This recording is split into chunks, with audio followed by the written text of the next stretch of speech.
many times before, and it's a fact that one of the biggest checks that is written by residents of Toronto on an annual basis of all the different checks they write is the one to pay their property taxes. And I was elected on a mandate to keep property tax increases at or below the rate of inflation. And that is something I took seriously, not just because it was said during the course of an election campaign, but also because I think the reality of people's lives these days is that when it comes to those big checks that they have to write, they want people like us in public life to keep a close eye on those increases. As much as some councillors will say and do say on a repeated basis that they have people begging them to increase taxes by a greater margin than the rate of inflation, I don't have that experience. There are some people who say that, but the majority of Torontonians, when I encounter them, talk about the need for us to keep taxes low, which also carries with it the responsibility to make sure that expenditures are responsible at the same time as you do your very best to invest in enhancing services. Property taxes are reliable and they are an effective way for cities to pay for what they were intended to pay for. The day-to-day services municipalities deliver to their people: policing, TTC, libraries, maintenance of parks, recreation programs, and so on. And in this year's budget, and this is a very important point I want to underline this morning because I don't think there has been fair attention paid to this, we are doing more of all of those things. We are spending $80 million more on the TTC. $80 million more on the TTC. This is to get Toronto moving. We're buying 800 new buses. We're continuing work on the subway extension to York University, which will open this year, working on Smart Track, working on the Scarborough subway. I am quite frankly surprised that some groups have been able to go unchallenged in claiming there are TTC cutbacks. TTC cutbacks, when in fact the increase in funding in 2017 from the city will be among the largest increases in many years. $80 million will be going to the TTC from the city to support the services of the TTC. We're investing $185 million to make Toronto more affordable for low-income residents. We're increasing library hours. We're adding 300 childcare subsidies and protecting the occupancy grants that go to 350 childcare centres in schools. It is true that staff proposed eliminating those occupancy grants to save money. But after hearing from concerned parents and child care advocates, we have left those grants in the budget and put the province on notice that we need a better deal when it comes to funding childcare. And I'm proud that the Executive Committee will vote today to retain those grants for 2017.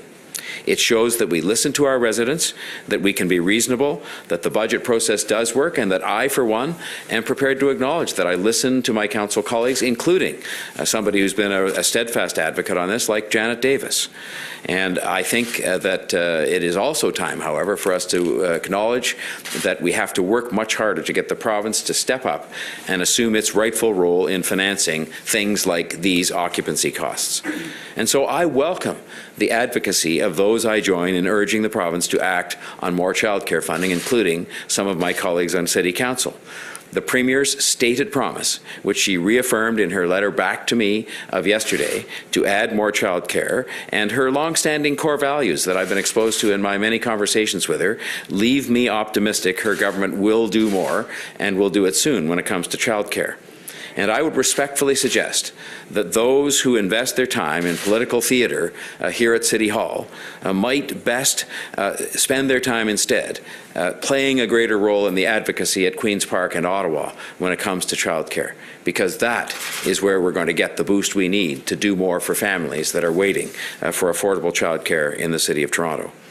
I'm proud of what we've been able to accomplish in the budget this year. We have found savings. The city staff presentation that you will see today on this budget that is going forward to the Executive Committee for approval and ultimately to City Council will peg the total $191 million of different expenditure changes we found over the course of looking at this budget, line by line by line by line, literally through some of the city's biggest budgets, including TTC and Toronto Police. I am proud of the fact that with the confirmation we're now receiving of some provincial money that was in doubt, the TTC budget will, for the first time in many years, actually be going down. This is a huge accomplishment that some people said couldn't be done. That while keeping a very safe city and an excellent police service, we've actually had that budget experience a slight decrease. And we have at the same time rejected some proposed expenditure reductions that would have made life more difficult for our citizens. But we have found $191 million in expenditure changes over the course of this exercise. Despite what you have heard, it is important to note this budget does not cut recreation programs.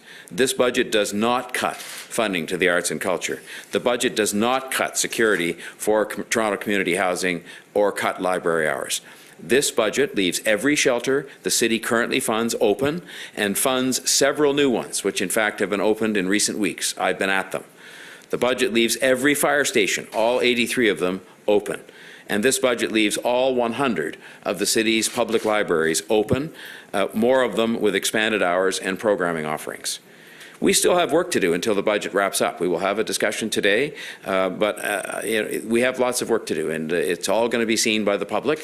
Unlike other levels of government, the budget exercise here is kind of like sausage making, in that it's not all sort of pristine, but it is very transparent, and it is very open and very public.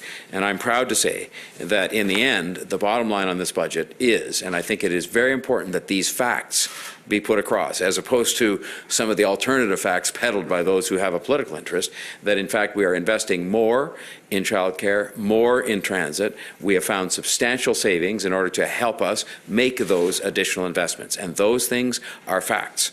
And I stand proudly, having achieved a budget, I think that we're going to take to the Executive Committee and to Council that holds the line on taxes, that is prudent in how it spends money, but that it's at the same time makes much needed investments in the areas where people need it the most, like transit, like childcare, and like housing. So I'll leave it at that and answer your questions on this or anything else you have today. Mayor Tory, what are your thoughts on this new design for a transit hub at Pearson Airport? What something like that could mean for Toronto and travelers? I'm very excited about it. I think that one of the things we neglected to do was not only we not only neglected to build transit lines, but what we neglected to do was to bring all of those different transit services together in different places that were central for those who are traveling around the GTA. The CEO of the airport authority, Mr. Howard Eng, was in to see me not long ago to talk to me about this transportation hub that we all would have to establish together, and by that I mean the province, the airport authority, and the different transit authorities. And I told him that the idea had, in principle, had my complete support, and that I would now like to move ahead and actually discuss some of the specifics of it with him. And so I am looking forward to that discussion, and I'm sure it'll unfold in the near term.